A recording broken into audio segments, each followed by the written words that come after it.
Well then, how the devil are you? It is Sunday.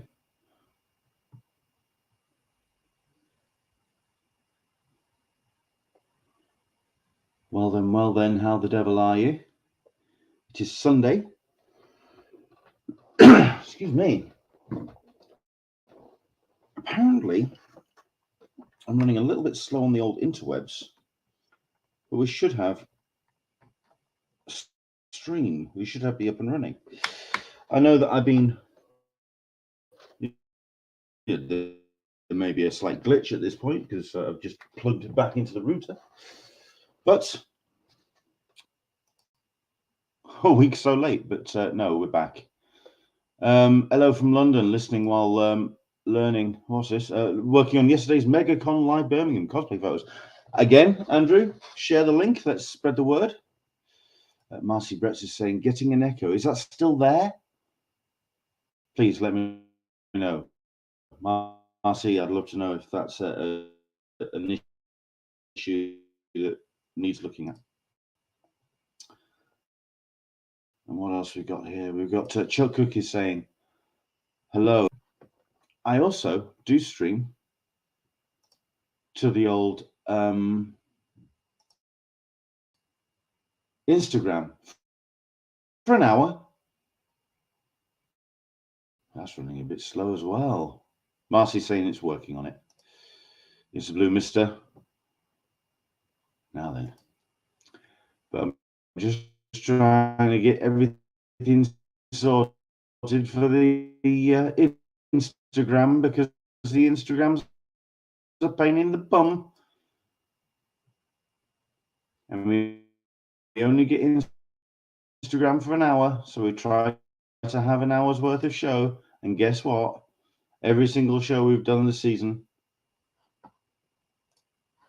But we'll see what happens. Yes, but thank you very much indeed for your patience. It's been a tough all week.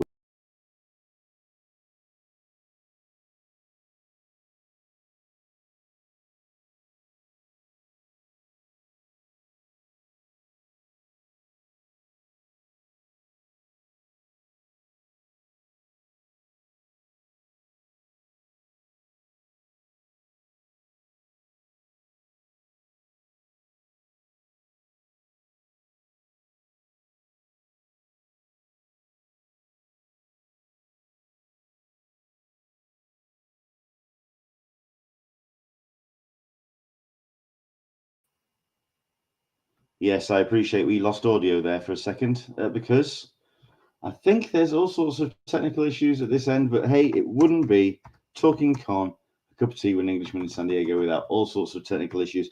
You know what? I seriously think it's every single time I try and do this, which is connect with Instagram, because Instagram appears to be my thorn in my side, and I'm tempted, I suspect, to just ditch it altogether and just not send to Instagram.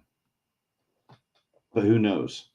Tell you what we're going to do. I mean, I can see Mr. Dunford loitering in the back of the studio here, and we've got people who are wanting to dive in. It's 1 minute past the hour, so I think what I'm going to do is I'm going to press the opening intro video, and we'll slowly get ourselves into some kind of shenanigans.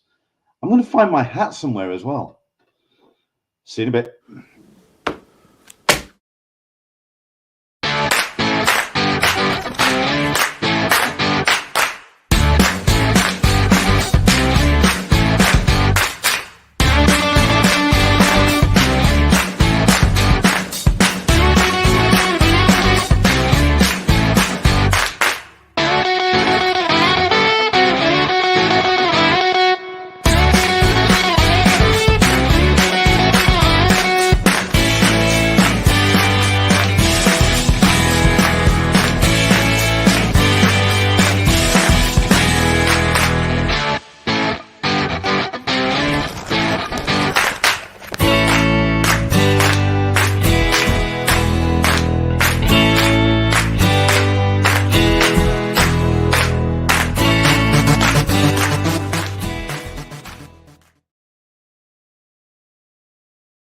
Hello there, and welcome along to Talkin Con, a cup of tea with an Englishman in San Diego. My name's Len Sultana, And this is the show where we talk Comic-Cons, comics, and all the stuff and nonsense we get to enjoy at such wonderful events where we get to all gather and have a great all nerdy time. My name's Leonard, and it's been heartening to have some really supportive viewers joining me. If anything, because we are usually live on a Sunday.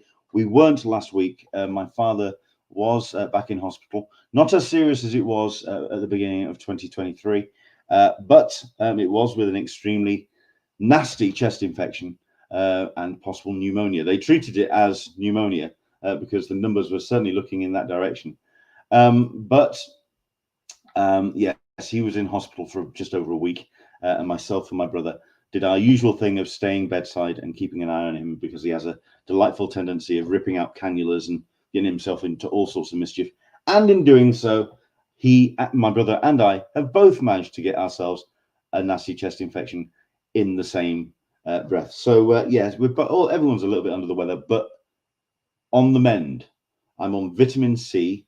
There may be some slight coughing, so you may see me sort of like scrabbling to mute the camera and then just cut directly to my guest and just let him talk for a bit, and I just cough my guts up, and then I'll come back to the screen. But who knows what happens? But no, everyone who I messaged, I did put something up on social media, and everyone who got back to me, thank you very much indeed for all your support and all your kind words. Really do appreciate it. Yes, we had a couple of slight technical glitches at the beginning of the show. Again, I'm putting this down to Instagram. Streamyard does allow you to stream to Instagram for an hour, but the moment I go to the Instagram page to get the stream key and to get everything ready to kind of like dovetail this show into Instagram, everything falls apart. So I am tempted to just tell Instagram to go and jump. I mean, Chuck Cook is saying you need fat internet pipes. I spent another £400 on these internet jobby things, these additional routers around the house, so I get strong internet, and it's still giving me absolute grief. But it gives you an idea of where I am in terms of my own personal focus, because I can't find any of my white caps anywhere. I'm having to deal with this schlubby 50th anniversary San Diego Comic-Con cap. I mean, I've got another hat there. I mean, Matt's in the background. Sir, you are the arbiter of style for me. I don't know. I mean, he's smiling. It's a rather raffish hat that I'm wearing there. I mean, maybe that could be something I could move to. I don't know. I'm gonna continue wearing this throughout the rest of this episode. I think. Who knows? But no. Thank you very much indeed for all that. No, I'm not. I'm going to put that down there. But no, thank you very much indeed for all the kind words. A couple of updates as well a little bit later, but I do want to bring on my guest pretty much straight away because I've got so much stuff to talk to him about, and it's been a goddamn age since we've had this man, not only on the Talkin Con, but also just in my life, because I love him to death. We are joined by the one and only Matt Dunford. Hello there, sir. How are you? Hi, Leonard. Thank you so much for joining me today, or actually me joining you today. But no. This is all your show. No, you take over. Sorry, you crack on. I'll just okay. Yeah. I'll see. It's just like okay, yeah. And I have to say, I love what you've done with your hair. It's what? Put it in a bag somewhere. Yeah. I took my hair and put it in a bag, and yeah.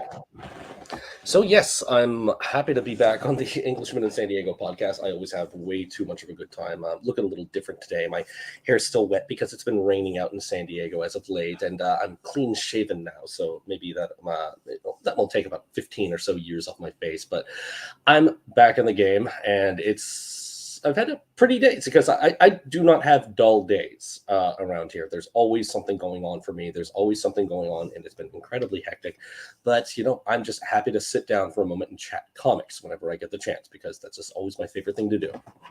Well, considering that you have had, like I say, it's been a while since we've chatted. Good God, I can't even think the last time we did actually have a chat. We're getting on years at this point, surely. But you, yeah. Just following your progress over the last year or so, you have been a busy chap on all fronts. Obviously, the job is still going rather nicely. Yeah, going, making trading cards for the Marvel comic trading card line. exactly. So you've been doing that. You have been still involved with San Diego Comic Fest, which we're going to talk about shortly. You have moved house. Yeah, and I'm in my new place, and everything is still a wreck, and I still haven't filled up all my bookshelves. I still need to get more bookshelves, build up more bookshelves. There's just, I think, a record, something like 35 short boxes filled with Marvel Omnibus editions still waiting around, and then it's like, I have to, like, get all those packed up, and just, it's just, you love being a collector until you have to move. That's what I was going to start the conversation with, because, I mean, first things first, we haven't done this and introduced you properly to let people know who I am talking to. This is Matt Dunford, chairman of San Diego Comic Fest, but also one of the most knowledgeable nerds I know.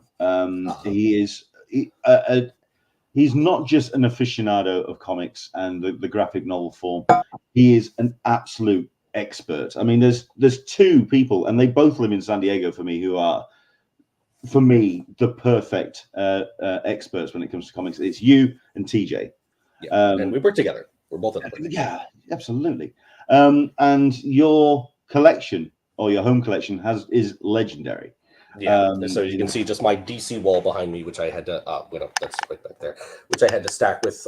It was perfect, but then I realized, wait, I need more room, so all my IDW stuff and all these sort of going over there. The Image and Dark Horse shelf is making progress, and I still have to buy another one of those 5x5 Calyx shelves so I can build it upstairs, because I couldn't take my old one upstairs because my stairway is too narrow. And yeah, so it's just nonstop with all my comics. But as you can tell, I'm a lover of comics every which way.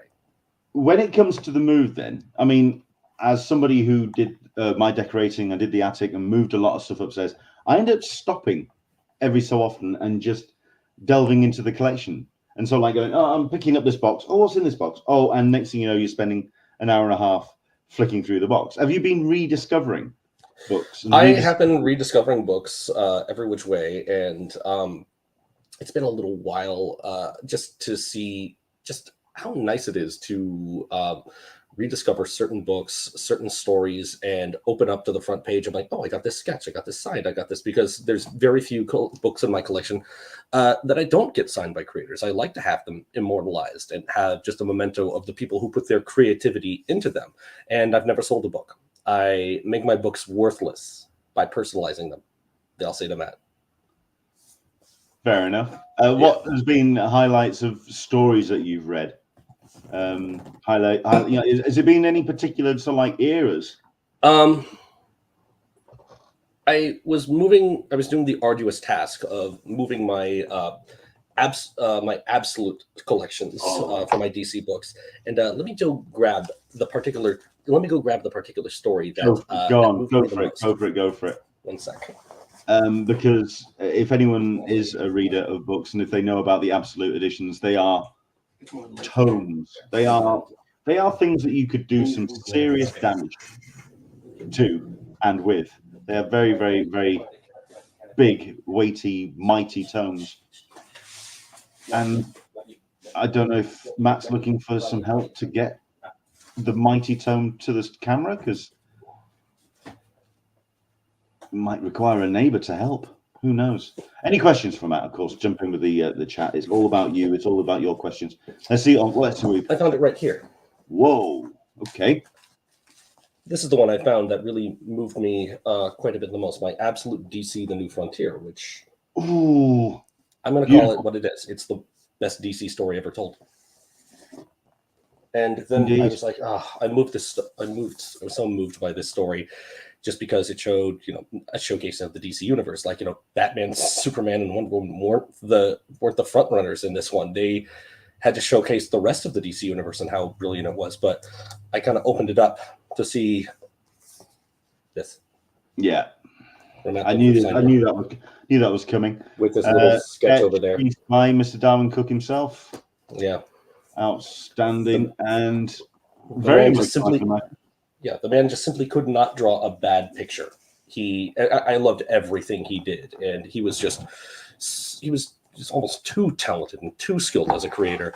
And recently here we celebrated Eisner Week at the San Diego Comic-Con Museum, and there was a showcasing on crime comics. And I was really glad to see that Darwin Cook was really represented properly in crime comics, not only with the Parker graphic novels, but my personal favorite, it's with The Spirit. I actually, I consider DC New Frontier to be the best DC story ever told, but there's something that's like the personal resonation. His run on The Spirit is really what clicked the most for me.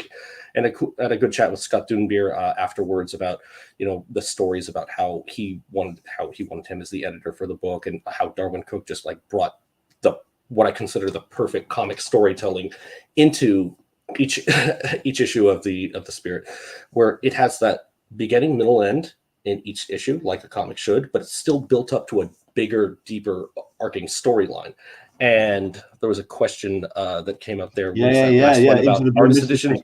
Which is best, absolute editions or artist editions? There's only for me, I consider the absolute edition the slipcase. Oddly enough, they were both pioneered by Scott Dunbier, but I prefer the artist the absolute edition, because it's just big enough. It's got a beautiful glossy print page, and you have this wonderful representation of the story.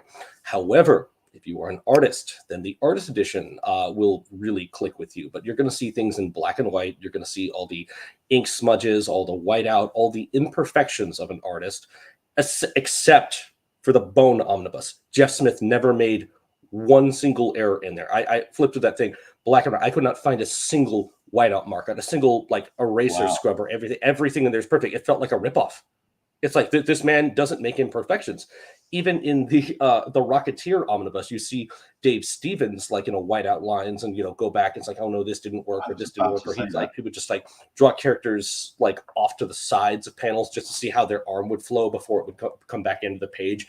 And so you see there's technique. And I've got about 20 artist editions still in a box. They're huge, they're massive, and I need to find a new bookshelf. I went to IKEA yesterday and found that they don't make the 18-inch Billy shelf that I used to store them on anymore. So now I have to find a new way to store my load of artist editions, because I got to a point where I had a nasty habit of them. I hardly touch them, maybe once a year, but I have so many of them. I have 20 of them, and they just keep coming out. And I was like, okay, I gotta stop.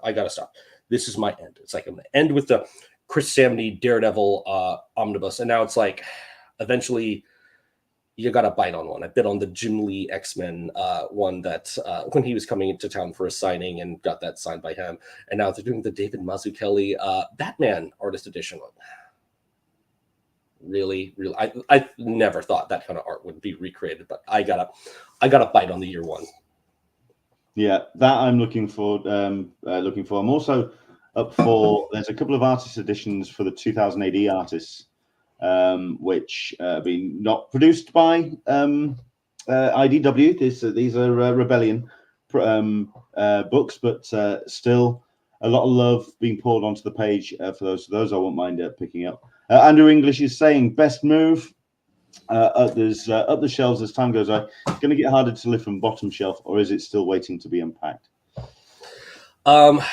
It's the way I do it typically is I have an order for my books. I find a system for creating graphic novels and organization, and I should say collected editions. I'm not a fan of the word graphic novel. I'm just call them what they are. They're comic books. Don't be afraid of the term. Embrace the term.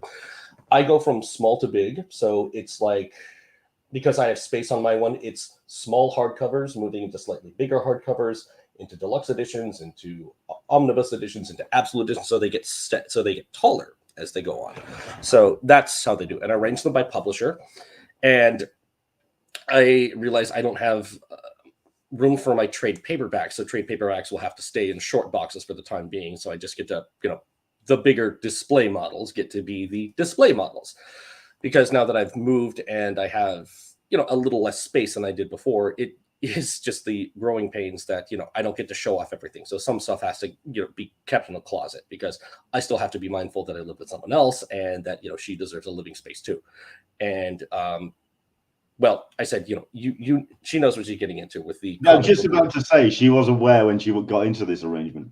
Oh yeah, it's like pretty much like when she moved in, it's just like a box of Pokemon plushies, a bunch of Hello Kitty clothes, and like 5-inch heel boots, and yeah, that was kind of her thing. And it's like with me, it's like yeah, comic book stuff, Pokemon cards, Spider-Man toys, and yeah, don't even get me started on my Spider-Man toys yet. I still have to definitely do those because as a lot of people might know about me, I'm the world's biggest fan of the Spider-Man animated series, and so I have a massive collection of those Purple Skyline Toy Biz toys from from way back in the day, both carded and loose figures, and I just love them to death. Well, I mean, another question then is obviously with the job that you took on. Has it been 3-4 years now? Or a bit I've longer? celebrated my third anniversary at Upper Deck. Yeah. Started there as the talent relations coordinator, overseeing trading card projects, recruiting artists to draw the trading card artwork. And I am now, I've been promoted. I'm now the senior talent relations coordinator, because when you've been there for a while, you get to be senior. That means you're old. And I'm having a great time with the creative talent. It's a lot of work every single day to make sure that every single artist is taken care of, that they are properly accommodated, that their needs are being met, and that they are meeting the needs of the project, that they're hitting their deadlines, Sure. that the artwork is up to snuff, that they're not drawing anything off limits. And so it gets to be me as an art recruiter, as an editor, and as a friend. And when you have to be that guy in the editorial role to oversee these projects, you realize the demands of what goes into it, because it's not only what's going on in your life, it's what's going on in the lives of the artists, and being mindful to them and how can they make this situation. Maybe they're still doing this as a side gig, or they have a day job on top of things, and they got a family, or they have like stuff going on with them. You realize that really an editorial is not just about spell checks on scripts or saying, oh, redraw this. It's really bringing the personality and bringing out the best, and encouraging and giving your all to help these artists along the way to showcase their own creativity. Okay. But that then asks the question, how has your fandom been evolved and changed, being this close into a relationship with artists and creators, whereas you've been before then as a fan and as an appreciator? Now you actually have to kind of have a very close, intimate relationship with the artists and creative talent. Has that changed your relationship to comics? Has it changed your relationship? It actually has changed my relationships to comics, because the jump from fanboy to professional is kind of a staggering leap, and there is a disconnect, because suddenly all of a sudden, as a fan, you're reading every single bit of artwork and that sort of thing. You're reading every new book on the shelf. You're trying to do these things, and then as like an art recruiter, you're kind of like going online and just seeing individual pieces of art, because trading card art versus comic art is a very different beast. Because for comics, I'm used to seeing pictures that tell a story and move, whereas opposed for trading cards, you're seeing a picture that's going to be a bam, the flash. That's like, it's going to be something that's immortalized that you're going to be looking at. So a comic page, you will probably guide yourself through like this, and it's going to be a relatively fast experience, depending on writer, dialogue, and that sort of thing. Whereas a trading card image isn't going to have dialogue. It isn't going to have these things. You're going to be looking at it for a long time. So you got to get it refined, make sure it's dynamic, and make sure it's perfect. So when a fan opens the pack and gets something, they're going to feel excited about it. They're going to be enticed about everything. And that's where the disconnect comes in, because it's been 3 years in trading card art, and I'm like, God, it's like, you start to miss comic stuff. So you feel that itch to want to shake up things, but do things different, but it's still where you are. And these creators do need me. And I like being able to just go around the internet, find people and say, hey, I really like your artwork. It's like, are you open to doing a trading card gig? And they'll, tell me to bug off. And then I'll, find them on social media, different media platforms like ArtStation. It's like, no, I really mean it. It's like, no. And they, tell me, it's like, I'm not falling for your scam. And then I have to go to them at a convention saying, hi, Matt Dunford, Upper Deck. I want to actually, and they're like, you're real? You're not a spam bot? And I'm like, no, I'm actually a real person. And it's just that whole thing is like, no, I will. If I want you on something, I will get you on something. And that's kind of that is how it is. And I like it to be like the McDonald's expression. I want it to be your best first job in the comic industry. And if you want to move on, if you want to do trading cards forever, that's great. But if you want to move on to comics or doing production art or other things, it's great. But it gives you this experience doing licensed material for the big companies. And so it's just what you got to do there just to make sure that things happen the right way. Do you find that you are looking to kind of convince artists that have been established for a while to come and do cards, or do you feel that your role is more discovery of the next new talent and someone to really kind of like put a showcase on? It's a little bit of column A and a little bit of column B, because when I got into this, it's like, I came from a background of like going with, okay, I was like recruiting for San Diego Comic Fest. I've like, pulled Straczynski, I've pulled Sienkiewicz, I've pulled, Neil Adams. I was like Wendy and Richard P. I got like this, big name talents. Cool. Let's get these guys on trading cards. They're like, well, and then you have to find, it's like, we can't always afford the guys at the top. So there's like, we want like the up and comers. It's like, okay, so there's that. I'm used to the fresh faces and helping to establish them. But then when they say, oh, we want you to get this person on a project, I'm like, typically, if I recognize a name, I find they're not going to say yes. But every once in a while, I can say, it's like, we can do this and it's a different thing. And it's like, oh my God, I pulled Carrie Nord. And I have this like fanboy moment where it's like, I do the, it's the, you do this, you do the legalese talk and the negotiations of these things and say what the project's about. And it's like, yeah, sure, I'll come aboard. And then you see the finished project. I got Carrie Nord to draw cards for me. I'm such a huge fan of his Daredevil and his Conan stuff. And then, it makes this experience even weirder for me around Comic-Con, where I get stopped every 2 seconds now by artists wanting to come up and thanking me for getting them on these projects, for helping them to start their careers. And now I know even more people. And usually it's like, I may only know you from like your Instagram handle or shooting emails via things. And so it's being able to put a named face to the name is a great thing there. And I'm really thankful for the opportunities. And because like I couldn't do it without the creative talent. It's just like, this is not me. It's just me lifting up these guys to show what they've got to the world. Has the change in the title and you now becoming a senior talent relations coordinator, has that changed your role on the booth? Because when I last saw you in person, was at San Diego Comic-Con, it would have been 22 or 23. It'd be 22. I want to say 22. And you were plugged in at the mains. I don't know what you were taking. It was a lot of Red Bull or something, Lucozade, whatever it was. Dark Horse coffee around here. So you were wired, man. And I mean, you're saying that you have a certain style at a convention, and certainly when you go to talking to people are kind of collaring you. But you were on the booth, and you were just on fire. And so, yes, I did the booth babe thing as well. I was at the upper deck booth there. And so, bigger conventions are typically an all hands on deck operation. So I'm not just going to be the guy, sending out offers. I will be the guy, packing up cards into into boxes and overseeing things, lifting them into the thing, helping booth set up and that sort of thing, whatever you need me for. It's like, I'm not afraid to do these things to showcase this stuff.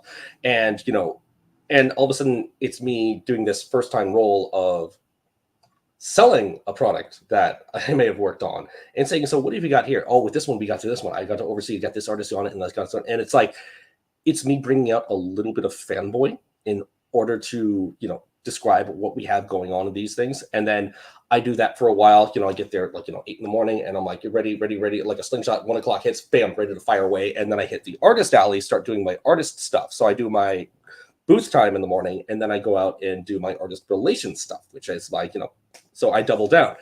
And a lot of people are saying, it's like, how do you get the energy to do this? Anyone who sees me at a convention knows I have such limitless energy for all of this stuff going on. It just energizes me. And the people are like, I'm tired, I can't do this anymore. And like, no, guys, what are you doing? It's only 9:30. It's like, we still have to keep going out there and partying more and doing all this. conventions are what get me going because it showcases everything I love in a small and a relatively small space. I say the San Diego Convention Center as a small space, but for me, it does feel like a small space because I just know how to navigate. I know how to get around and all that. Fair enough.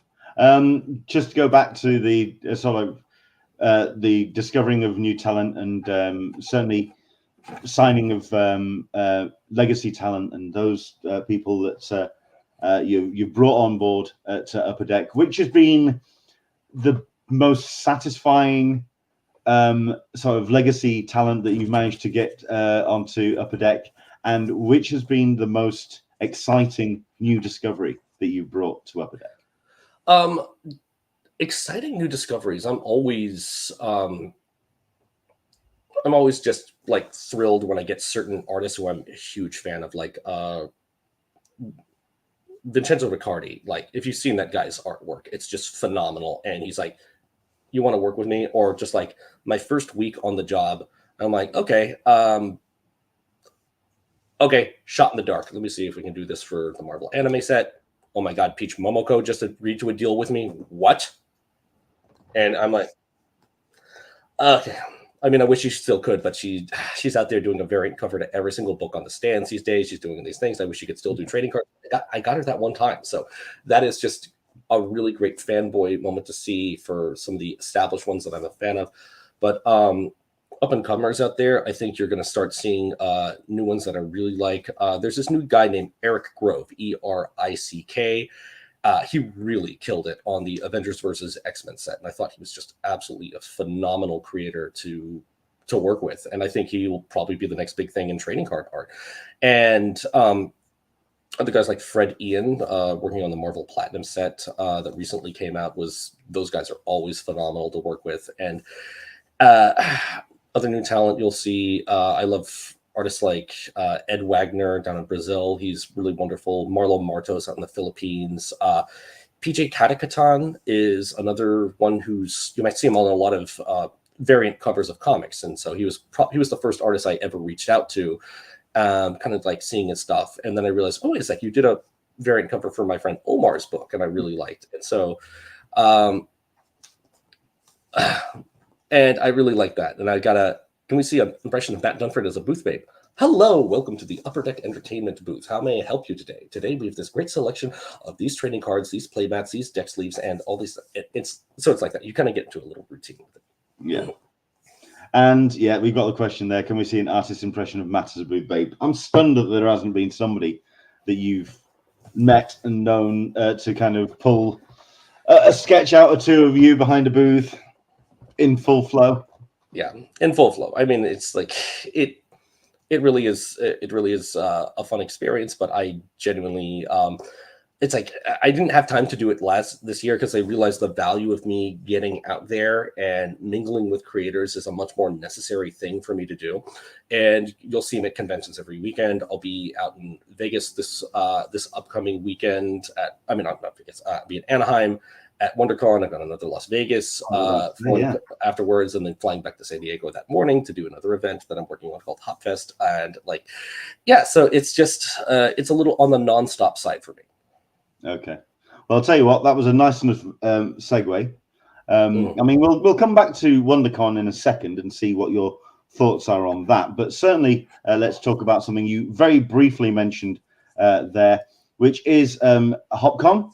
Yes, something that I spotted in your social media feed, and I was wondering, what's all this about? I'm curious what HopCon is, and I'd like to know more. So, as it happens, we've got the homepage for said event on screen as we speak. Hopfest, which is a Comic Fest fundraiser taking place Sunday, April the 7th, noon to 6 p.m. at the is it Hop? Go on then. How do you pronounce it? Hopnonymous. So yes, the brewery.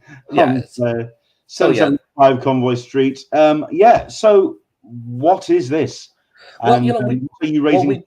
We missed the gang, and we want to do something like Comic Fest oriented for the crew. Just like we weren't able to hold the event in 2023 due to the number of circumstances, because things in San Diego are a little a little more out of range than they used to be, we'll say. And that was not just affecting San Diego Comic Fest. It ultimately was all of the smaller cons have been, you know, a lot of priced out by a lot of venues and that sort of thing. So, you know, we're doing this this fundraising event just to, you know, help cushion things to bring back San Diego Comic Fest for the future date. So it's going to be at Hopnonymous Brewing, which is actually a really wonderful place. They're very forward to comic artists and great events. And so they've held wonderful art events there, and it's really weird to see, like, oh, they actually have these guys who are also comic artists, but they also do like skateboard artists, like Danny Mickey, who you might know as, you know, he does an occasional inks for like Jim Lee projects and Joe Quesada, and like, you know, he was just there one day at an event, and he's like, wow, you're the only guy coming up to me talking about comic stuff, and it's like, that's kind of great. He's like, yeah, I got a whole bunch of books signed by Danny, and that was wonderful. But, you know, I work with them, and they want to help us to, you know, do a one-day fundraiser event to help set up the flow for a future San Diego Comic Fest. And so we've got a wonderful group of creators on site. Of course, Mr. Joe Phillips, who I absolutely adore, you know, one of the San Diego legends of comic arts. And, you know, you might know him from Gaijin Studios and Wildstorm. He worked on the Fleer Ultra X-Men line in the 90s, and, you know, worked on Mr. Miracle, Peter David's Incredible Hulk. And so that's just wonderful to see Joe back again. And JJ Kirby is coming out for the event as well. You might know him from X-Babies, Wildstorm projects, the DC Universe Online. Lee Cozy, who you might know is doing artwork for Star Wars films, and, you know, a lot of concept art for movies, and his work is just absolutely phenomenal. You'll also see a bunch of other creators, such as Jamie Sullivan, who you might know from the G.I. Joe comics that IDW will be coming on site. Local up-and-comers like Xander 6 Comics, who I think is going to be the king of the remark. And, you know, I might think he would be a really cool fit on some trading card art one day, too. Other local creators like Dean Lacrone, you might know him as Dr. Peepers, the big steampunk the guy with the big steampunk wings around Comic Cons a lot. He's great, also a very talented cartoonist. And you will other see guys like Chris Ryle, who you might know from ROM Space Knight, and he was the editor on Lock and Key, and, you know, he's going to be there as well. And so it's just going to be a wonderful, great day with some programming, a lot of artist booths, and just we're going to have a cosplay contest. We're going to have a comic trivia contest, and it's just going to be a day of fun, so we can, you know, help showcase things, because we miss all of you. And it's going to be so, you know, it just really feels like, you know, we should have everything. It's an all ages event. Everyone is welcome to attend, and it's also dog friendly. You'll have some, you know, food vendors on site, so you can, you know, grab a bite and everything. And I think the team at Hopnonymous has just been nothing but supportive to the comic artists, and they will share and showcase local comic artists on display at their booth every single time. And I just want everyone to come out, have a good time, and just have fun with it, because I miss all of you, and I just want to talk comics, and it's going to be so just wonderful. It's like, wait, who else do we have on the thing? I'm missing some names. Okay, so we've got Scrojo, we've got David Lizzo, we've got Scott Rolfs. We're going to have booths from Nuclear Comics, and we're going to have comics from the Comic Stronghold in Oceanside selling comics on site. Chris BB8, the Sea Surf Company, Peter Wang, Padre Libre, One Hype Rug, Wesley the Creator, my good pal Omar Spahi, who's the writer of the Sonic Prime cartoon, will be on site as well. Marcus Newsom, Jesus El Cartoon Pedroza, Spike Steffenhagen of Rock and Roll Comics will be there. Jevin Loop will be there, and Rob Zylo, Drew Lee, and the Comic Art Association of San Diego, just to name a few, will be there present at HopFest. So we're looking forward to seeing you all there on April 7th at Hopnonymous. All right. Leonard, you still with me? I can't. Okay. Leonard might be having some things, but it's like, okay, you're here. So yeah, it's like, that's the gist of it. And anyone has any questions about HopFest, I'm always happy to chat with them. And mainly it's just to bring back San Diego Comic Fest, because I always just do love the San Diego Comic Fest experience. And I miss it because it's always about providing the atmosphere to meet creators and enjoy time with them, and just to show that, you know, they're not always these celebrity icons. They're actually real people, and I just enjoy Yeah, I just enjoyed, like, I used to call these people heroes. Now I just call them friend, and I think that's way cooler. Yeah, I mean, I'm sorry, yeah, one or two people saying it's the dump show. You know what? I think a lot of people would just be so much happier if I didn't show up on this thing. But no, you always should, and I'm not just talking about the top of your head. There is somebody on this which I didn't. I mean, I saw the picture, the poster, and I just thought, I mean, amazing talent there, and lots of local talent. So really showcasing some fantastic San Diego creatives. But then there was another San Diego name right there, which isn't on the poster. Is Chris Ryle a last minute addition, or what's going on there? Oh, I think that's the. I think he's on the poster as well. It's just like that might be like an older poster we haven't updated. We can get that updated on the website. But yes, Chris Ryle will be around for it. He's going to be hanging out and about, chatting with the fans. He always loves everything. It's like he is just the go-to guy for just absolute love of comics in this town. And whenever you see him, he's such a joy to be around. It's just everything he does with s11e is, and I hope I'm not pronouncing that right. It's like pronouncing that wrong. At one point, it's going to be. I'll get it right one day. But s11e, but Ryle is the man. I absolutely love this dude. If you were ever around like the IDW headquarters back in the day around Point Loma, he was always just chatting up fans. He was always there at the comic art booth, showcasing everything he loved, talking about his infectious love of ROM, and getting to work with Joe Hill on the Lock and Key series. And now he's off with his own imprint, making great books like Rain, which was nominated for an Eisner Award last year, which was great, by Zoe Thorogood. And like, you heard Zoe Thorogood is like Lonely at the Center of the Earth. Oh my God, that work. Brilliant. So yeah, Ryle is the man, and he'll be coming out and hanging out with us too. So we're always looking forward to seeing it.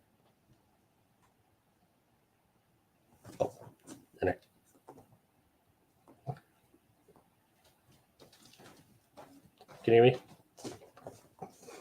No, there you go. I'm here. Okay.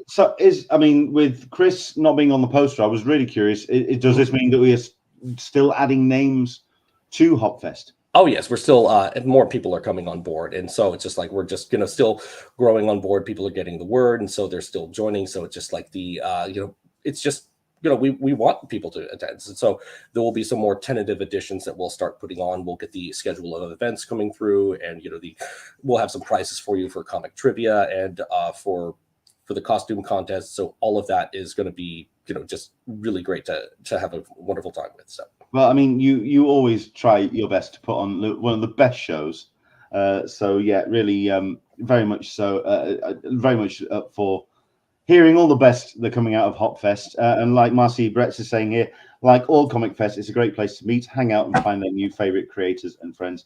If you are not familiar with any of the names, perhaps, yes, you're going to find some fantastic people that maybe you are not familiar with. So, yes, some great creatives to talk to. Dan Berry is jumping in with a couple of suggestions. Templesmith Ballesteros, is it possible?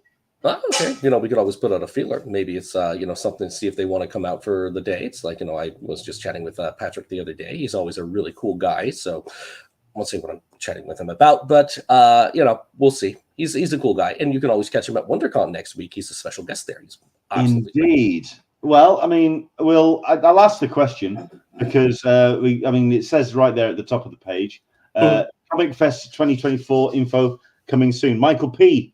Obviously, local lad asking, when is the next San Diego Comic Fest? Do you have any information? Do you have any information? Right. We are still searching for a venue that will still run. So it's like, once again, it's still tentative, but we are still working on it. It's just, just venues in this town are a little more pricier than they used to be a year ago or 2 years ago or 3 years ago. There was this whole COVID thing. And so San Diego is a tourism town destination. So it's kind of, a little staggered against things when hotels and venues around town are always showcased for pharmaceutical conventions, tech conferences, people that will blow a lot of money for a big event in sunny San Diego, even though as of late it's been kind of cold and rainy. But fortunately, we have had some places that have come forward and actually do that are interested in San Diego Comic Fest. So there's some alternative venues that we are looking into and still moving forward with things.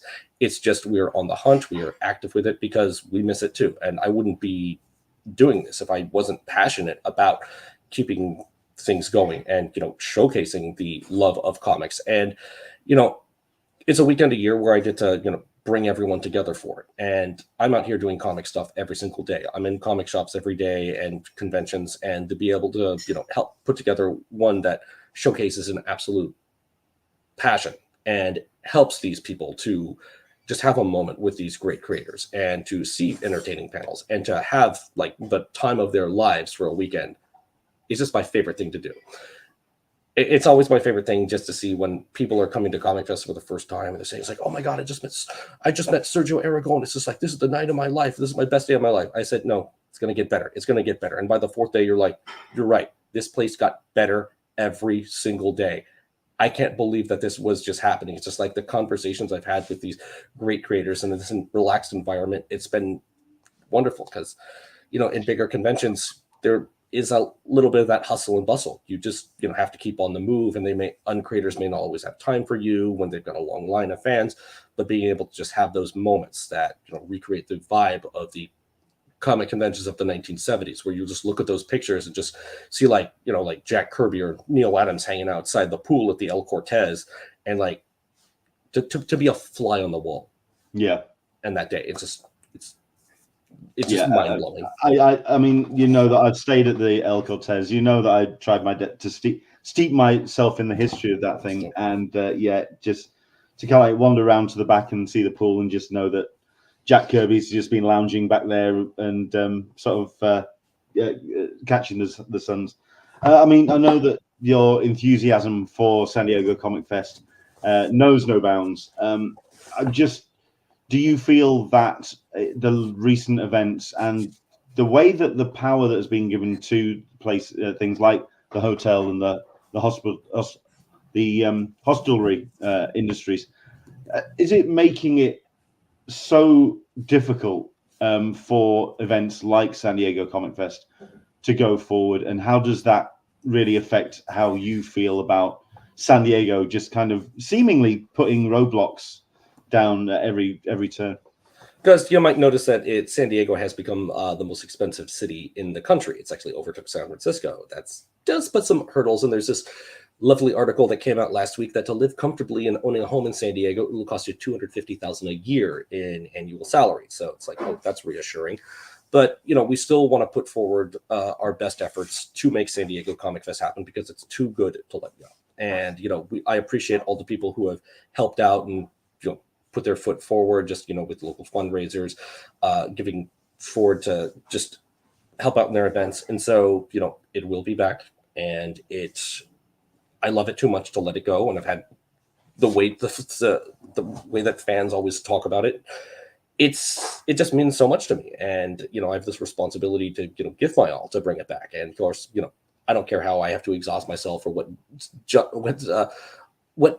hoops I got to jump through, I'll make it happen. And so I'm really thankful for the people who have come forward, and it's great, but, you know, it is an uphill battle, but, you know, you're up for the battle. I'm up for the battle. Yeah. I mean, would I be wearing this guy on my shirt sorry, the camera's up here. It's like, would I be wearing this guy on my shirt if, you know, I wasn't ready for a big battle? Actually, he's not even really on the shirt. It's just all the villains there right now. He's just on the logo. Fair enough. And I mean, Andrew English is saying, I just wish these cons were not so far away. Cons are cheap. It's everything else. But however, he is saying a few of us will be at WonderCon. Yes, your thoughts on WonderCon? I mean, that's next weekend.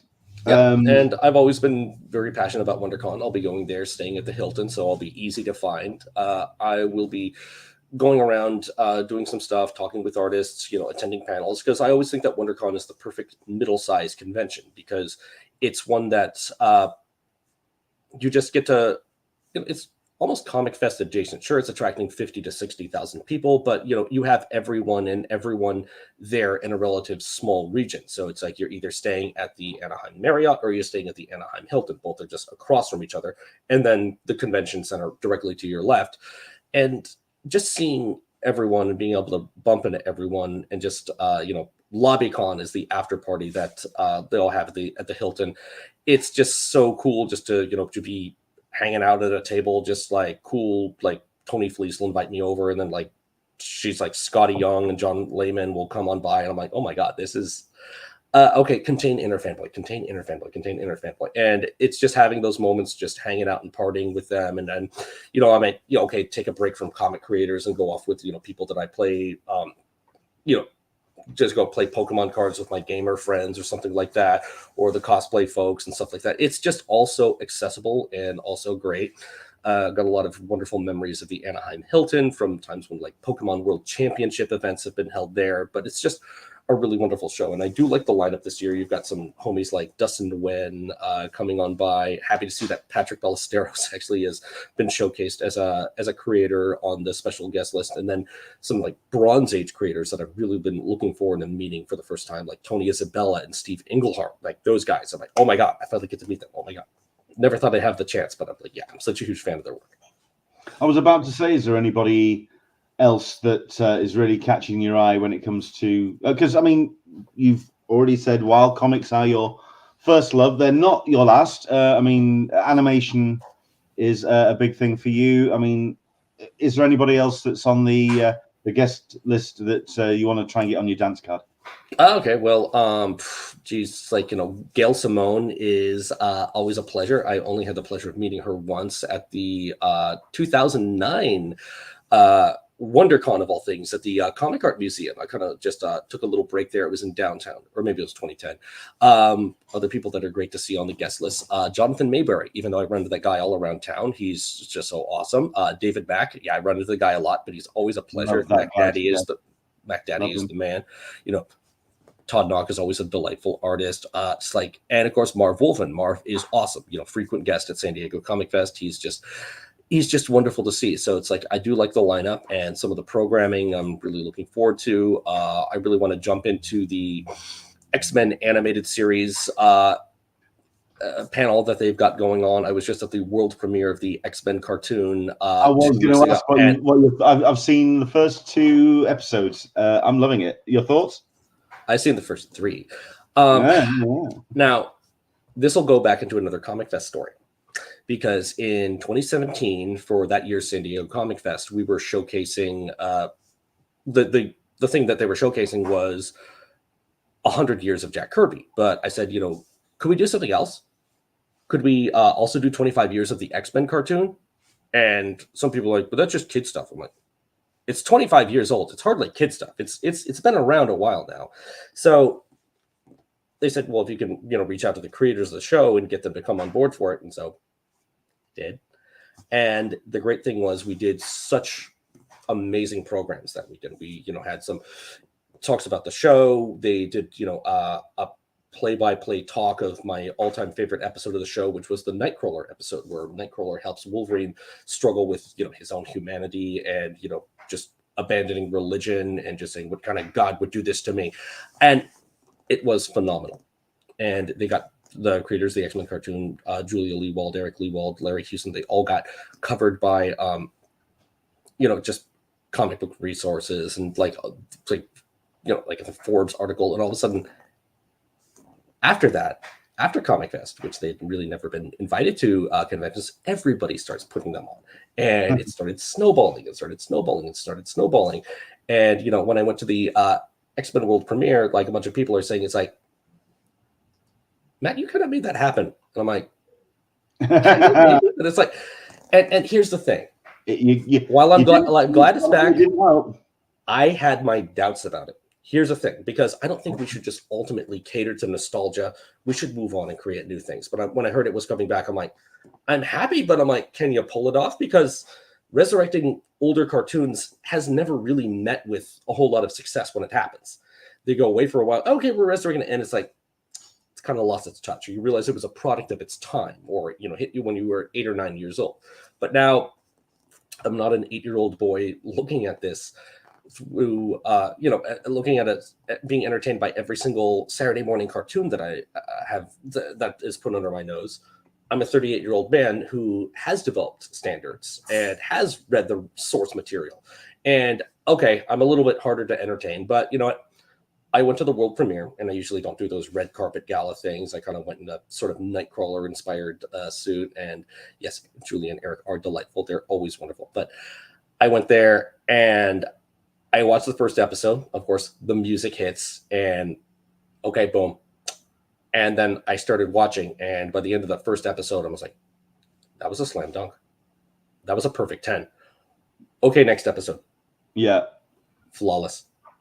I think third episode. For me, it was a case of it's the fact that I mean, it's playing that kind of lip service to the original cartoon by saying it's X-Men 97 and alluding to the fact that it's a direct lineage to that original cartoon, but it isn't kind of playing to that. It's just literally the next episode of the original run. And I think and it's really great because I wasn't really as enticed by that final season of the X-Men cartoon. I think the change in animation style was kind of a little too much of a turnoff for me. So it had that, like, it definitely changed the look of things. And the look of the show now is phenomenal. It's great. And it took the show to new heights that I didn't think it could reach, because it was really, it's still accessible for kids, but it is still respecting the audience that grew up with it. And 30 years later, it just continues to really just continue to play with the soap opera element, that everyone has drama going on. So everything is compelling. And it's just, you got the big villain of the month threat, but you still got the personal drama. And then you still build with that overarching what's going on in the background, building up to something. It's perfect comic book storytelling. And I didn't think it could happen this well, but it did, and it's brilliant. And I'm like, wow.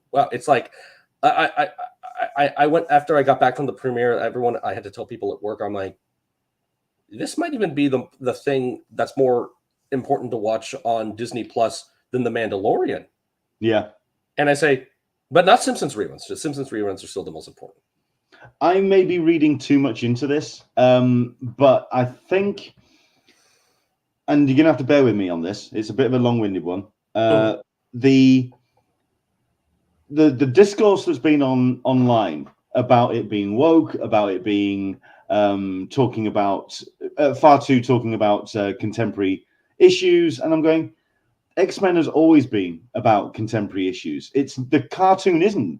It just happens to be reflecting what you are in your own worldview onto the screen. It's not only great fantastic adventure, but the X-Men has always been about diversity and the attack on the minority and it's always been about that. But yeah, I see this audience of people saying it's not didactic and it's not thumping you over the head. I'm fascinated by the fact that it's still just a great exciting cartoon to watch, but it's just the fact that people are it's an absolute mirror, and what you see in the show is reflected back at you tenfold. I find that fascinating. Yeah, I definitely think that, like, I mean, people are watching the same cartoon, and I see people saying it's like, this isn't about, man, it's like it's woke now. X-Men is about, like, you know, mutants like destroying Sentinels. I'm like, what do you think the Sentinels are trying to do? Yeah. And who for? And who for? And it's, you know, it's about fighting oppression. It's about fighting against, like, you know, a domination of a species. You have sides on multiple fronts. And now you've complicated things a little more, but it's all of a sudden Magneto, who is fighting for, like, you know, mutant supremacy, all of a sudden is in charge of the school, which of course has happened before. Remember, in, like, you know, that when Romita came on X-Men in the 80s, and it's like, oh my God, it's like this show is so respectful to the comic book material that it inspired. And it's just like genius, and it's so phenomenal. I mean, last week I did another podcast. I did the X Reads podcast, and after I saw them there, they want to read X-Men #4 with me, which was the basketball issue. So like you see the these little homages in there with that Jim Lee was doing back 32 years ago, and it's so much fun because visually the style of the show is a love letter to Jim Lee, which kids growing up in the early 90s, it's like that's our jam. And they've got these really cool flashback scenes which pay beautiful respect to Jack Kirby. They're super Kirby-ish. And the fact that in that first episode when the Kirby crackle kicked in with Jean Grey, I was absolutely rocking in my seat, absolutely amazed. And then you have other stuff like the Sentinels have that sort of kind of 90s CGI look to them, which I think looks great. And they're super blocky and super Jack Kirby-ish. So like that hits the right notes. So I think, like Kirby-ish characters look super Kirby. Everything else looks super Jim Lee-ish, and it's perfect. I am so excited about the next one. I realized, wait a second, I've already seen the next episode, and I have to wait for another week till I get actual new stuff. So it's that hurry up and wait situation again. Well, I mean, I got 2 episodes in, and then I got an advert rock up for 3 Body Problem, and that's what I've been into at the moment. So I've been watching 3 Body Problem and trying desperately to get well again. But there we go. There is a show which I have been wanting to watch, which I've been wanting to catch up with this, which is Love on the Spectrum. Now, yes, could you talk about that, please? And I mean, you're a busy boy. I'm a busy boy, but you might have noticed. Yeah. How did you manage to fit in television personality into your busy schedule? I took a half day off work. That's literally how I did it. I took a half day off work, and I became an international superstar overnight. And tell people about this. Tell people about what this is all about. Okay. So there's a show on Netflix called Love on the Spectrum, where I am featured on the first episode as a date, going on a date with the star of the show, Danny Bowman, who runs the animation studio Danimation. And this all stemmed from a couple of years ago. I was a keynote speaker. I mean, if you can't tell by my obsessive talk about everything, I am on the autism spectrum. So you can tell by collecting and sort of thing and shifting eye contact and way too obsessed with Spider-Man the animated series, as you can see. But I was invited to be a keynote speaker at the UC San Diego Global Neuroscience Conference at the UCSD campus. And I spoke on a panel with a group of kids who are nonverbal. They're brilliant, genius kids, but they're just lack the ability to speak. So they communicate through computers and something, and they find themselves to be so eloquent, but they're just nonverbal on the spectrum. There's nothing wrong with them. It's just, some people are more quiet than others. That's just how it is.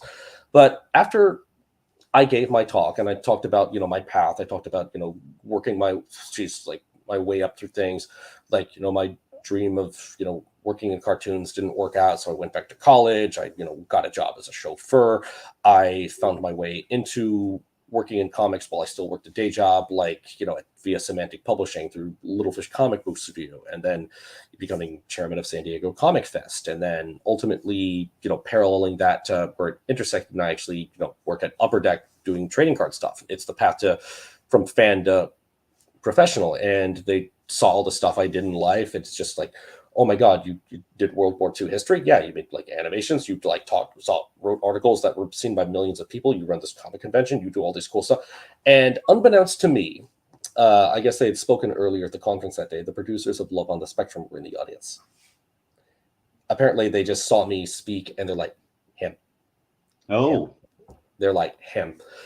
And, afterwards, they got my number and they started kind of saying, it's like, oh, we would love for you to be on the show. We would love for you to be on the show. Like, reality television, a reality television dating show. All right. It's not really my cup of tea. So I kind of turned them down. I said, why don't you talk to my friend instead? He'd be good for it. And so it's like, and then they're like, yeah, we talked to your friend. He's good, but like, we really, really, really like you. I'm like, yeah. It's like this girl who's really into animation. We think Comic Book Boy would be great for her. Like, okay. Twist my arm. I'll do it. So I did the episode of Love on the Spectrum, which was actually filmed in Venice Beach in Hollywood. It's great because, like, you're at the Hotel Irwin, everything down below you. That's where all the Barbie movie was filmed. So that's really, cool to see. Well, it's before the Barbie movie came out. So this was filmed roughly a year ago, and I did the episode. And the first thing I did is, okay, they get you there. They go to the top of the roof, and you get mic'd up. Do this thing, and it's like, okay, I see Danny. She's over at the side of the of the bar area on top of the hotel, and I say, like, "Hi, Danny, nice to meet you." And I start chatting with her as the cameras start rolling, and then I make that kind of discovery. It's like, wait a second, I probably should have done a little more research. I didn't know that I was also going to be going on a date with a Spectrum girl. I thought it was going to be me going off with a neurotypical girl. And I was like, oh, okay. So as if blind dates aren't awkward enough, as if they're not, just as if you're not having to deal with a lot of that awkwardness. Now I've got 3 cameras in my face. Now I've got, the sun in my eyes, and I'm having to make, awkward conversation on this first date. And, this ultimately was 2 hours, but I think my scene is probably trimmed down to something like 5 or 10 minutes because you can't get everything on the show. And of course, I have to share things out there. But I did the episode, and, I was like, okay, well, for me, I was like, that's kind of a bust because, we didn't click. And I think we both noticed that we didn't click. That's just going to happen on dates. And then, I was like, oh man, this is so cringe. Everyone's going to be, and I was like, I'm going to be so embarrassed when this comes out. Everyone's going to see how weird I am and all this and how this just didn't work. They're like, Mr. I can't pull no girls. And then the episode dropped. And then I didn't tell a soul about this during the course of it. And all of a sudden I'm hearing artists from France who I work with. Did I see you on Netflix this morning? Yes. And then suddenly I find myself being tagged in Instagram reels. My friends are like, "It's Matt Dunford. It's Matt Dunford. Look, it's Matt Dunford." Yes. And what started off as like a handful of people first. And then my like stay-at-home mom friends are like, "Oh my God, I just saw you on Netflix this morning." Like, yes, that was me. It became a couple dozen. It became hundreds. It became like thousands of people blowing up in my Instagram also, and like what and they're like, and all of a sudden next thing you know, I'm kind of being invited on Forbes to talk about being the new internet heartthrob, and they're like, oh my God, you're so charming, you're so funny, you're so like, I love the way you talk about Spider-Man. Like I mean, there's a lot of the clips that's trimmed down. I've only seen my clips. It's only like 5 minutes or 10 minutes or something on that. But people like, oh my God, this guy got riz. This guy is charming. This guy is fun. They like, and the reception of it was, the reception was universally positive. You knew this already. And I just went on this date and I did what I could. I just talked about comics and cartoons and stuff like that. And it was just a lot of fun. And I was, it was great. And I had a fun time, with everything that has come out. And now I get recognized on the street, not only because, wait, aren't you the comic book guy from that show? Yes, I am. I'm still getting recognized out in public for my little fight with other people. There's more to me than just that, the show. It's like, I do all these great things, and, but first and foremost, I'm a comic book lover. And everyone just says, dude, you're such a great catch. I know you'll find a great girl out there one day. Like, one day. Has it opened up your romantic dance card? Yes, it certainly has. And I think that, I actually do like the term romantic dance card. There's never any shortage of, girls trying to slide into my DMs and stuff like that. But I'm like, oh, wait a sec. It's like, oh, I can tell you're a Sagittarius and everything. Oh, wait, she believes in astronomy. I can't be having that. Galileo was wrong. Fair enough. Yeah, fair enough. so, but you know, it's I do try to be nice to everyone that wants wants a picture or just chat on the street. And I think one of the other things that has been more beneficial about this is that you find people who have lived in the autism spectrum closet their whole lives coming up and reaching out to me for advice. You have parents that are reaching out to me for advice on how to raise their spectrum children. And I think that's been wonderful. It's like, all my kid wants to do is talk about like Pokemon and Fortnite all day. I'm like, so let them. All I want to do is talk about Pokemon and Spider-Man. Well, what's my problem? Like, and just, I tell them, embrace their passions, let them exist as they would be, and just teach them to do things, but don't baby them. They're very capable of doing things on their own. And I think that's a mistake, because if they're going to have everything taken care of from themselves, then they may not learn to stand in life. And, I've had to fight my uphill battles, and I've had to do this, but it's always in favor of putting out there. And of course, now you can Marcy with a link to the Global Neuroscience Conference, which Marcy actually recorded it every year. And yes, I'm not going to read out the full URL for this for the https.youtube.pcmoxit. Yeah. But however, if you do go to UCTV or on YouTube, sorry, and search for Global Neuroscience Conference on UCTV, yeah, the whole thing's on there. The whole presentation's on there. Yeah, so it's, as you can tell, I get around, because it's often been said that if you're doing an event and if Matt Dunford isn't there, it's not worth going to, because I will show up to everything. Well, I mean, for one, like I say, I'm looking forward to seeing what images and chats and everything that's going to come out of Hopfest when it takes place Sunday, the April 7th, from noon to 6. So 6 hours of wonderful conversation with some amazing people. And you can get to see these people at Hopnominus. No, I still can't say it. At the brewery on 7705 Convoy Street. Convoy, yeah. Yeah, do check that out. And of course, I think I've got the URL, which I'm going to stick on the screen as well, for all information relating to San Diego Comic Fest at sdcomicfest.org. Where is the best place for people to follow along and kind of get the latest updates? You can just follow San Diego Comic Fest on Facebook at San Diego Comic Fest, or you can follow on Instagram at SD Comic Fest. We'll be starting up some more of our TikTok videos. Those were a lot of fun. Fun fact every day till we're bigger than Comic Con. And it's just been, I got to get back on doing those fun facts, because I love those fun facts too. It's like going viral on TikTok was another thing. I shouldn't be getting recognized as the shocker guy. I won't say the original name of the shocker, but that's what the kids were screaming at me. It's like, oh my God, are you the vibrator guy? Like, yes, I am the vibrator. The joke is, Shocker's real name was the vibrator. When it comes to viral videos, it's you singing Green Day, which will always be my own personal favorite. And if you search for Matt Dunford Green Day, I'm certain you'll find it somewhere online. Yes, the man can rock a karaoke with the best of them. Oh yeah. And now hold on, let me get a couple of my other stupid projects that I've done lately. I do want to give a major shout out to one of my new little passion projects from a homeboy at Instagram, Super Terrible Toys, who actually made a custom action figure of me after seeing me on Love on the Spectrum with all my Spider-Man stuff like that.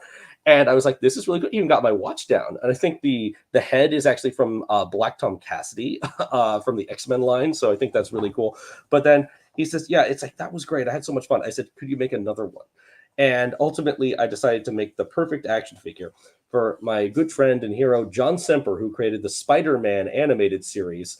So, you see it with the Spider-Man font, and I'm like, and the text up here, not appearing on the Spider-Man animated series. So, because the gist of it was back in the 2019 San Diego Comic Fest, John and I did a panel about how he actually created the Spider-Verse, and they kind of appropriated certain ideas for the film.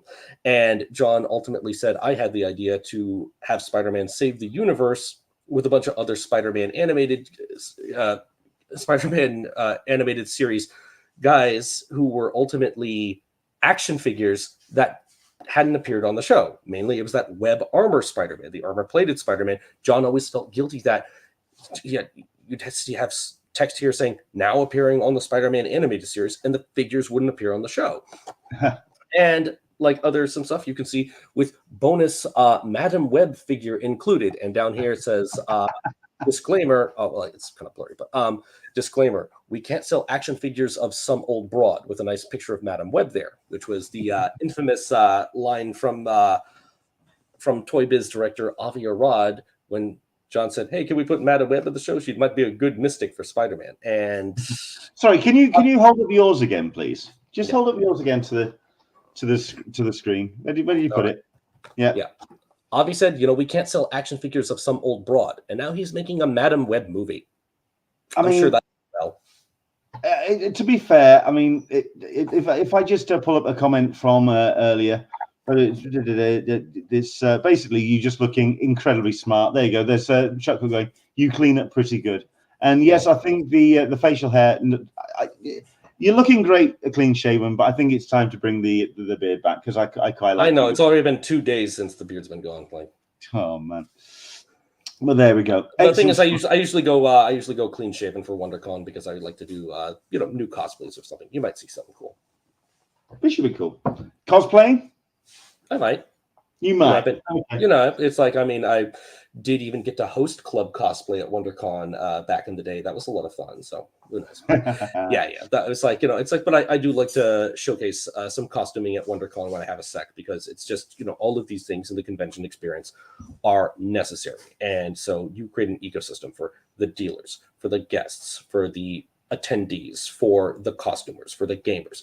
You need to create that ecosystem to make a proper convention for everything that everyone can do, because not everything may be everyone's cup of tea, but you can have the great time by providing all of it and giving yourself a chance to discover something new, maybe through the programming, maybe through something you find at, in the dealer hall. It's all there. And so once you put it all there in one place, you just create the perfect atmosphere. Absolutely. Well, listen, it's been an absolute pleasure talking to you. It's great to catch up. Caroline is missing you desperately, and I'm missing y'all too. I hope that we get to see you in San Diego. Something I'm going to be talking about in a bit is the fact that my website got hacked over the last couple of weeks, which means that my website has been effectively null and void. And I have been told that it's very possible that this also means that I will not be accredited for press for San Diego Comic-Con. So I'll see you outside. I'll see you in the pub. So we'll catch up while Caroline messes around inside. I'll see you inside. Yeah, okay. We'll see what happens. I'll squirrel my way in through one of the side doors or something. Yeah. Something, I wasn't here last week, so I wasn't able to do my comic of the week. But I'm going to do this before I let you go because I'm going to do mine in a second. Because I haven't been able to get to a comic book shop. I've gone through the extremely big pile of comics which I got a couple of weeks ago, and the comic which I'm choosing as my comic of the week for this week is Blasphemous from the wonderful Mirka Andolfo, which is being published by Distillery. What is on your reading list at the moment? What's on your comic? I mean, do you? There is always a lot on my reading list, but not so much. As of read, like, what have I really been enjoying lately? Picking up stuff about that I have read. I've really been enjoying the Geiger series that Jeff Johns has been doing. And just his Ghost Machine world has been really, really entertaining. With Junkyard Joe and that universe right there, I've definitely got a lot of that on. That I've got a little catching up to do there. Other books that I've been enjoying there, I really been loving the Return of Usagi Yojimbo. Now it's back at Dark Horse. Firepower by Kirkman and Samney is just so much freaking fun. I just cannot get enough of Chris Samney artwork. I'll pretty much read and plow through anything that Chip Zdarsky does, and then it's still a lot of. She's like, okay, because the last time I was on, I mean, my book, or one of my books was, it was certainly it was in the honorable mentions, was about the Ultimate series. So you got the Ultimate X-Men, you got Ultimate Spider-Man, Ultimate Black Panther. And I turned around and said that I wasn't too sure whether Ultimate X-Men was going to work on a mainstream audience because it is so different to what many people may expect opening up an X-Men comic. But Peach Mokomo has done an astonishing job on it. What did you think of that particular comic? I actually have not read it yet. I have kept up on some of Peach Momoko's Demon Days stuff, but like that. But like I haven't read it in the single issues yet. I haven't read the Ultimate I have the issue of Ultimate Spider-Man, but it kind of like got lost in the move, and I'm trying to catch up with everything around here. Other stuff that geez, I'm just trying to find like what single issues I can find here that are just lovely there. Always go through. Here's another thing. It's the power of creative talent can get you into something new. I've never watched Transformers, never collected the toys, never did anything. I finally got my first Transformers story because of Daniel Warren Johnson, and because I will buy anything this dude does, and it's like this got me to get into Transformers for the first time in my life, because that was for the generation of kids that was right before me. But like Daniel Warren Johnson, he just knocks it out. Yeah, that run has been phenomenal. You're absolutely right. Absolutely incredible. Oh, there you go. This is another person hitting up your DMs, and this just means that you're out for another date, and that's fine. You're just going to be busy boy. Yeah, it's like, I mean, I'm always happy to find girls if they look like they're drawn by Des Taylor, and I mean, it's like always one of my favorite guys to go with. I mean, I love Scarlett Couture, and it just like everything. Who's the creative team on that? Des Taylor. DES, right. Des the man. So Des just does it himself. I'm just happy just to go through these, because I didn't know that. I finally found some shops that actually have some Titan stuff. I always just love Des. I have him draw my mom. I have him draw this. I've got him. I think this is the prettiest picture he's ever done in his life. So really, more on that later. And then it's just I'm a lover of all things comics, and I wouldn't be here without the love of comics. And I'm just still showcasing it. I just wish I made more time to read them. But there's just when you're the advocate, you got to play the hero and go and do all this stuff. But it's a life that Peter Parker trained me for. As I mentioned on the episode of Love on the Spectrum, I've kind of like modeled my life of the Spider-Man animated series, Peter Parker, even down to my haircut. That you have to get ready for a life that won't always be relaxing, that will pull you in different directions, that will require you to be stressed and have to trash talk your enemies, and you'll have to juggle women. That's what I learned from Peter Parker on the Spider-Man animated show. Well, you see, what I'm hoping for, I mean, if I do any cosplay, it'll be fully shaved. I'll get the white suit on, the red rose, and me and thee will finally battle down as Peter Parker takes on Kingpin. Yeah, it's like, what do you have in mind? A pie eating contest? And you can drop only 2% of my body weight is fat. Let me show you what 396 pounds of muscle can do. Now that was a flex. Yeah, that was throwing down. Excellent stuff, Matt. Thank you so much indeed for coming on. I really appreciate it. It's been a pleasure talking to you. Looking forward to all of the stuff coming out of Hopfest, and of course more info please on San Diego Comic Fest. Please, let's fingers crossed a venue announced soon. Looking forward to finding out more about that coming up. Looking forward to it. See you at Hopfest on April 7th. Absolutely. Well, it's right there on the screen, and you can see these wonderful people and Matt at that show. That is Sunday, April 7th. Go along and check it out. Matt, thank you so much indeed for coming on, man. Really appreciate it. And thank you so much for having me. Enjoy the rest of your Sunday, dude. Take care. Cool.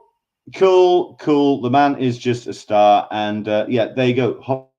Hopfest is the Comic Fest fundraiser. Sunday, April 7th, noon till 6. And as I did have Toby jumping on and saying, Hopnonymous. There you go. He kind of helped me out with it. Hopnonymous Brewery. He saved my life on that one. Thank you very much indeed, Toby. But there you go. Go and check it out. That's happening very shortly indeed on Sunday, April 7th.